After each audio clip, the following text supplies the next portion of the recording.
Assalamualaikum warahmatullahi wabarakatuh. Perkenalkan, nama saya Bayi Siska Sunari dari Program Studi Pendidikan Bahasa Indonesia.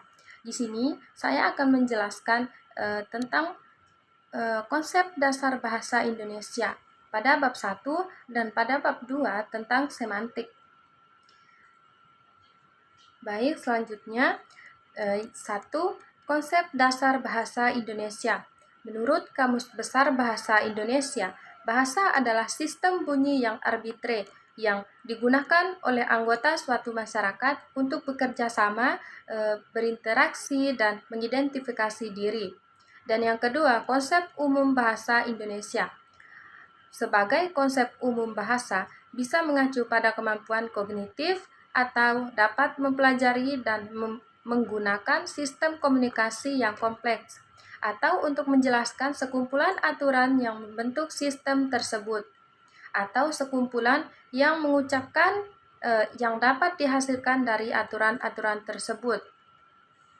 Yang kedua, konsep menurut para ahli, yaitu menurut Arimurti Kridalaksana, bahasa yaitu adalah sistem bunyi bermakna yang dipergunakan untuk komunikasi oleh kelompok manusia.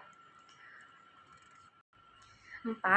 Tujuan berbahasa. Jika dilihat dari tujuan penggunaannya antara lain 1. Tujuan praktis dan bahasa yang digunakan untuk komunikasi sehari-hari, dan yang kedua tujuan artistik. Bahasa yang dirangkai dengan sedemikian rupa sehingga menjadi bahasa yang indah dan dapat digunakan untuk pemuas kata dan rasa estetis. 5. Fungsi bahasa secara umum memiliki tiga fungsi, yaitu antara lain 1. Fungsi informasi. Fungsi informasi memiliki sebagai alat menyampaikan pesan, dan yang kedua fungsi ekspresi sebagai alat mengekspresikan suatu hal yang atau perasaan kepada pendengar, dan yang ketiga fungsi direktif sebagai kontrol sosial dan interaksi interpersonal, di mana seorang pendengar lebih penting daripada sebuah pemikiran lawan bicara. Dan yang keenam, fungsi bahasa nasional dan resmi. Di sini, fungsi bahasa nasional adalah sebagai lambang kebanggaan, kebangsaan, identitas nasional, alat perhubung warga antar daerah dan antar budaya, serta alat mempersatukan budaya dan bahasa di Nusantara. Dan yang kedua, fungsi bahasa secara resmi adalah yang digunakan secara resmi seperti dalam perundang-undangan dan penyuratan dinas, dan diakui sebagai sarana interaksi yang berhubungan dengan pelaksanaan fungsi atau jabatan. Dan yang ketujuh, fungsi bahasa dengan ilmu lain. Ilmu dan bahasa berhubungan antara kebutuhan kita untuk berekspresi dan berkomunikasi, dan benda-benda yang ditawarkan kepada kita melalui bahasa yang kita pelajari. Manusia hanya akan dapat berkata dan hanya memahami satu dengan lainnya dalam kata-kata yang terbahasakan. Orientasi inilah yang selanjutnya mempengaruhi bagaimana manusia berpikir dan berkata. Baik, itulah penjelasan dari bab 1. Dan yang kedua, dari bab 2 sekarang kita akan membahas tentang semantik. Yang pertama, konsep dasar semantik. Pertama, konsep dasar semantik. Menurut Lehrer 1974, semantik adalah studi tentang makna. Semantik merupakan bidang kajian yang sangat luas karena turut menyinggung aspek-aspek struktur dan fungsi bahasa sehingga dapat berhubungan dengan psikolog, filsafat, dan antropologi. Yang kedua, jenis-jenis semantik. 1. Semantik behavioris. Para penganut aliran behavioris memiliki sikap umum antara lain. Penganut pandangan behavioris tidak terlalu yakin dengan istilah-istilah yang bersifat mentalistik berupa konsep, dan idea. Dan yang kedua, tidak ada perbedaan esensial antara tingkah laku manusia dan hewan. Dan yang ketiga, mementingkan faktor pelajar dan kurang yakin terhadap faktor-faktor bawaan. Dan yang terakhir, mekanisme atau determinasinya. Yang kedua, semantik deskriptif adalah kajian semantik yang khusus memperlihatkan makna yang sekarang berlaku, makna kata ketika kata itu untuk pertama kali muncul. Dan yang ketiga, semantik pragmatikal.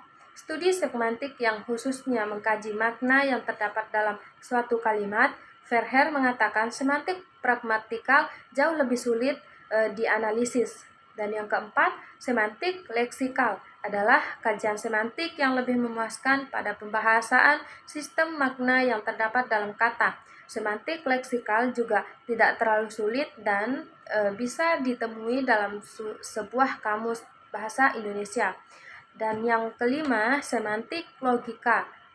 Cabang logika modern yang berkaitan dengan konsep-konsep dan notasi simbolik dalam analisis bahasa. Semantik logika mengkaji sistem dan notasi, mengkaji sistem dan makna yang dilihat dari logika. Kita masuk pada manfaat semantik. Manfaat semantik bagi seseorang wartawan atau reporter atau orang-orang yang berkecimpung dalam dunia persuratan dan pemberitaan.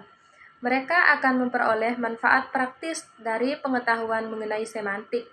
Mereka akan yang dapat memudahkan dalam memilih dan menggunakan kata dengan makna yang tepat dalam menyampaikan informasi untuk masyarakat. Dan yang kedua, bagi peneliti bahasa, bagi pelajar sastra, pengetahuan semantik akan banyak memberikan bekal teoritis untuk menganalisis bahasa yang sedang dipelajari. Dan yang ketiga,